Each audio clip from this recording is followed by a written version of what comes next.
So any way that you pay in, as long as you pay in 90% of this year's tax, they won't charge you penalties and interest. Or if you pay in 100% of last year's tax, you won't have to pay penalties and interest. So they thought, man, if you're a bad estimator, you don't work closely with the CPA, you know, this year you had tons of income, you had a huge, we don't know what's going on. They kind of made a rule for the average person who can simply look at last year's tax return and find the total tax line, not the amount that you either got back or paid at the end of the year, but the total tax line. And if you've paid in at least that much, you can avoid penalties and interest. It doesn't mean you're going to avoid writing a fat check in April. You're just going to avoid the extra penalties and interest. Yeah, I have to share. My husband's going to love me telling this story.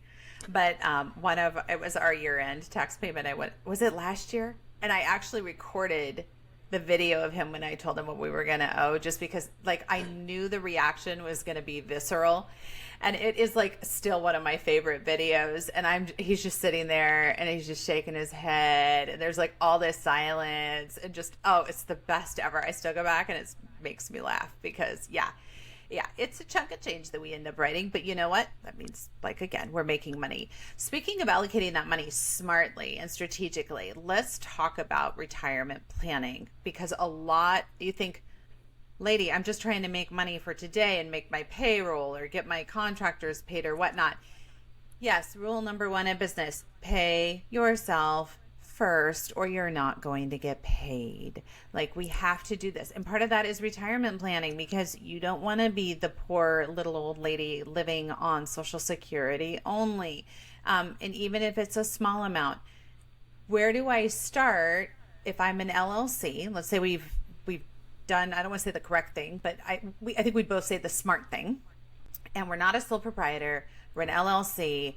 And I come to you and I say, gosh, Kate, that makes perfect sense, but what do I do? Do I need an employer sponsored program? Where do I start with the idea of thinking about going down that road? I realize this is a little bit out of the realm of taxes, but can you steer? Yeah. It affects our taxes, I feel like, in a very real way, and it's another way to get a good deduction and still take care of yourself.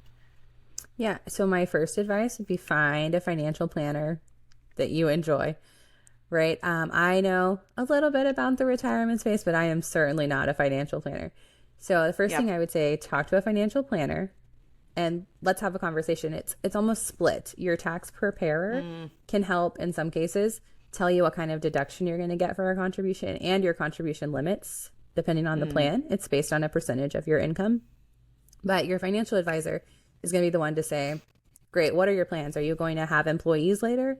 Because certain plans, if you're contributing a large amount for yourself, you're obligated to contribute that same percentage for your employees. Do you want to do that? Do you not want to do that? What are your cash flow? How much cash do you have? Some plans you can put $7,000 in a year, and that's great. And some plans you can put $46,000 in a year, and that's great.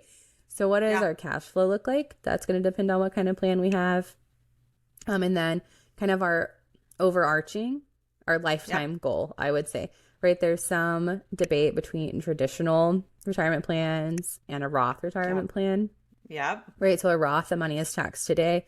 When you withdraw it, it's not taxed. Traditional is the opposite. It's not. You get the deduction today, and then when you withdraw it, you're paying tax at that point. And balancing that with your tax rate, and obviously, we're not mind readers. We don't know what's going to happen in the future. Nope. But you try to think, if I'm at the highest tax rate today, is it better to take the deduction today and then later pay the tax when I withdraw it as a retiree with a lower income, potentially at a lower tax rate?